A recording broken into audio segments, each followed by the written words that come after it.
Bismillahirrahmanirrahim. Nahmaduhu wa nusalli ala rasulihil karim. Amma ba'd. Insyaallah pada kesempatan ini kita akan melanjutkan kembali pembacaan Ta'limul Muta'allim. Kita telah sampai kepada wa faidatul mutarahah wal munadharah aqwa min faidati mujarradit takrar. Wa faidatul mutarahah, dan adapun faedahnya mutarahah, tukar menukar pendapat, wal munadharah, dan berdialog, faedahnya itu aqwa, itu lebih kuat, min faidati mujarrati takrar, daripada faedahnya sekedar mengulang-ulang. Kenapa? Li'anna fihi, karena sesungguhnya fihi, di dalam tukar menukar pendapat itu takraron, itu adalah mengulang-ulang, wa ziyadatan, dan ada tambahan. Jadi faedahnya tukar menukar pendapat, berdialog, itu lebih kuat daripada sekedar mengulang-ulang pelajaran. Kenapa? Karena di dalam tukar menukar pendapat, di dalam berdialog, itu ada mengulang-ulang pelajaran dan ada tambahan. Wakil, dan dikatakan mutarahatu sa'atin, adapun tukar menukar pendapat sa'atin, sesaat, itu khairun, itu lebih baik, min takrari syahrin, daripada mengulang-ulang pelajaran selama 1 bulan. Jadi tukar menukar pendapat 1 saat saja itu lebih baik daripada mengulang-ulang pelajaran selama 1 bulan. Walakin, akan tetapi, idza kanatil munadharatu, apabila adanya munadharah, perdebatan, dialog tadi, itu ma'amun sifin, bersama orang yang insaf, salimit tabiati, lagi selamat tabiatnya. Jadi berdiskusi tadi itu faedahnya itu bisa lebih kuat daripada mengulang-ulang pelajaran ketika diskusi tadi itu dilakukan dengan orang yang insaf. Maksudnya orang yang melakukan diskusi tadi atau dialog tadi itu adalah orang yang sama-sama mencari kebenaran. Wa iyyaka, hindari olehmu, wal mudzakarata, bermudzakarah atau berdiskusi, ma'a muta'annidin, bersama orang yang keras kepala, ghairi mustaqimit tabai, yang tidak lurus tabiatnya. Fa innat tabi'ata, karena sesungguhnya tabiat itu mutasarriqatun, itu mencuri, wa mutaghayyiratun, dan bisa berubah-ubah. Tabiat itu mencuri dan berubah-ubah.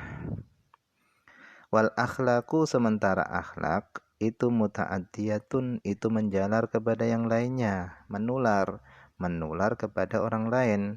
Akhlak itu akan menular kepada orang lain. Wal mujawaratu, dan adapun mujawarah itu berdampingan, itu mu'athiratun, itu akan memberi dampak pengaruh.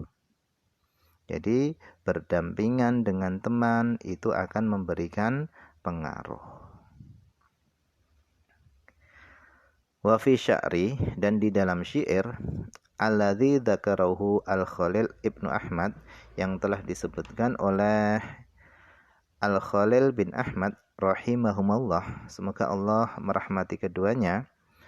Di dalam syair yang telah disebutkan oleh Khalil bin Ahmad itu fawaidu katsiratun, ada faedah-faedah yang banyak.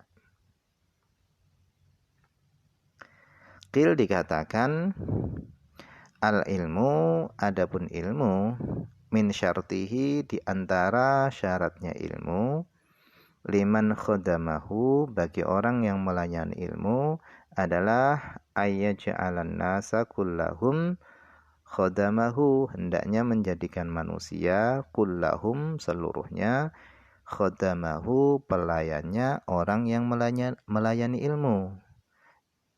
Jadi di antara syaratnya ilmu adalah hendaknya manusia itu melayani atau menjadi pelayan orang yang berkhidmat kepada ilmu, yaitu melayani para ulama atau ahli ilmu.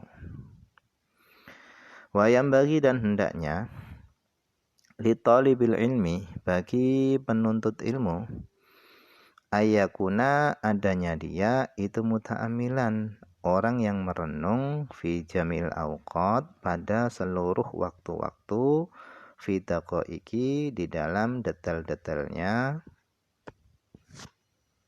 ulum, di dalam detail-detailnya ilmu.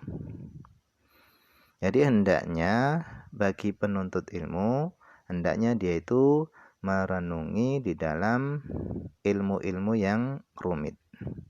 Wa ya'tada dzalika, dan hendaknya dia membiasakan hal itu, yaitu merenungi ilmu-ilmu yang detail atau yang rumit.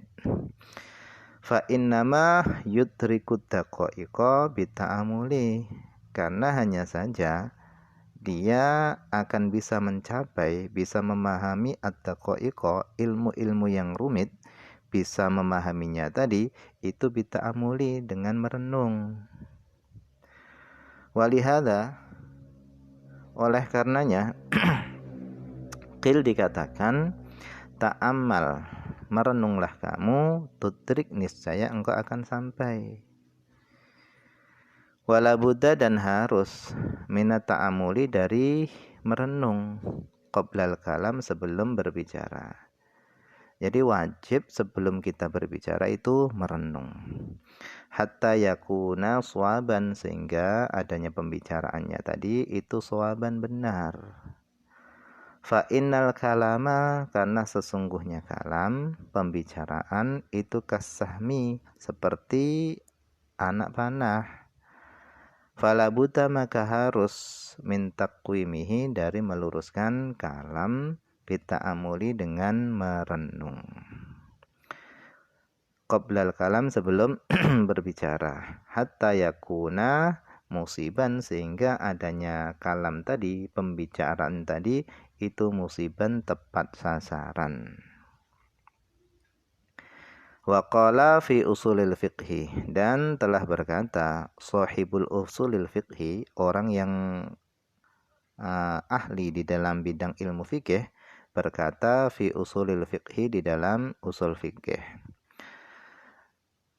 Beliau mengatakan hadza, ini merenung sebelum berbicara, ini adalah aslun kabirun, ini adalah pokok yang terbesar. Wa huwa, adapun aslun kabirun itu adalah ayakuna kalamul faqihil munadzir bita'amuli, adanya pembicaraannya ahli fikih al munadzir, yang ahli debat, itu bita'amuli, dengan merenung. Wakil dan dikatakan ra'sul akli, pangkalnya akal, itu adalah ayakunal kalamu bitathabbuti wa ta'amuli, adanya pembicaraan itu bitathabbuti, dengan kehati-hatian, wa ta'amuli, dan dengan perenungan. Jadi pangkal akal itu adalah adanya pembicaraan itu bitasabut, dengan hati-hati, wa ta'amuli, dan dengan perenungan. Qalal qailu, berkata orang yang berkata, usika fin nadmil kalam bi khamsatin, aku akan mewasiati kepadamu fin nadmil kalam, di dalam mengatur pembicaraan, bi khamsatin, dengan 5 perkara. Aku akan mewasiatimu di dalam mengatur pembicaraan dengan 5 perkara. In kunta lil musi asyafiqi mutian, jika engkau kepada orang yang berwasiat yang sayang itu mutian, jika engkau taat. Jika engkau taat kepada orang yang berwasiat yang sayang. La tughfilanna sababal kalam, kata beliau, la tughfilanna sababal kalam, sekali-kali janganlah kamu lalai daripada sebabnya berbicara. sebab kamu berbicara itu apa? Hendaknya kamu pikirkan. Kemudian waktahu, dan waktunya berbicara. Kapan waktu yang tepat untuk berbicara? Kemudian wal kaifa, kemudian juga jangan sampai lupa kaifa, bagaimana caranya berbicara. Wal kama, dan jumlahnya pembicaraan, harus panjang atau harus singkat pembicaraannya, itu juga harus dipikirkan. Wal makan, dan tempatnya pembicaraan jami'an seluruhnya. Jadi ketika kita ingin berbicara, maka kita harus memperhatikan 5 perkara ini. Yang pertama, sebabnya berbicara. Kemudian yang kedua, waktu berbicara. Kemudian yang ketiga adalah cara berbicara, cara penyampaian. Kemudian yang keempat adalah jumlah pembicaraannya. Kemudian yang terakhir, yang kelima, yang harus diperhatikan adalah tempat berbicara. Tempatnya tadi tepat apa enggak? Wallahu alam, ini saja yang bisa dibaca pada kesempatan ini. Semoga ada manfaatnya.